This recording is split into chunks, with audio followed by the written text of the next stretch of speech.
एकटा काली पूजा के गीत सुनू अहाँ सब और माता काली नैहर आबै छथि ओहि उपलक्ष्य में अहाँ सबके सुना रहल छी।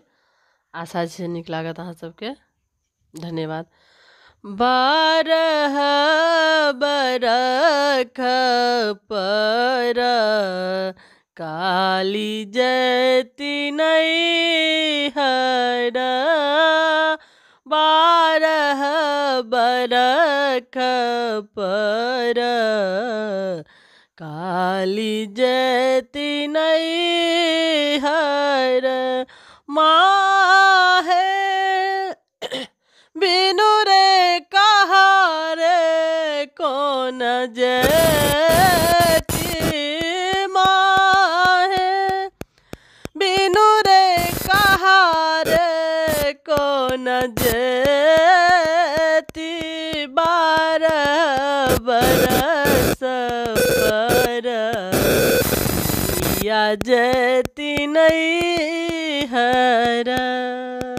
माँ है बिनु रे कहारे कौन जयती। लाल लाल डोलिया में सब जे रंग ओहरिया, माँ है लगे गल बाती सो कहार। माँ है लग गेल बाती सो कहार। बारह बरख पर काली जयती नैहर। माँ है बिनु रे कहारे कौन जयती। एक कोस गेली काली दुई कोस गेली, एक कोस गेली काली दुई कोस गेली। माँ है तेसर में लागल पियास, माँ है तेसर में लागल पियास। ओहर उठाए काली चारू दिस ताकथी, ओहरे उठाए काली चारू दिस ताकी।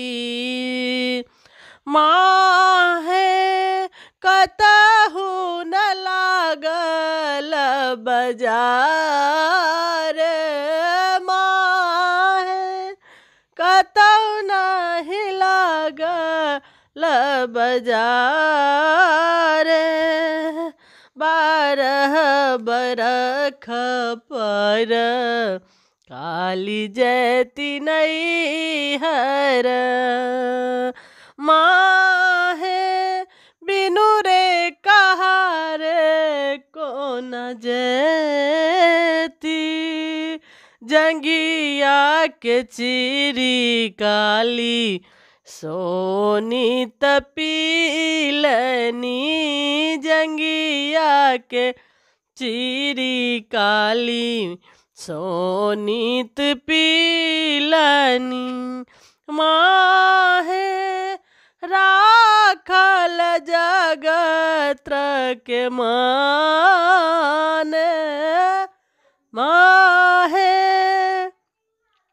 राखल जगत के मान।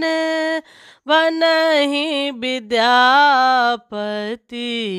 सुनु माता काली है, बनहि विद्यापति सोनू माता काली है।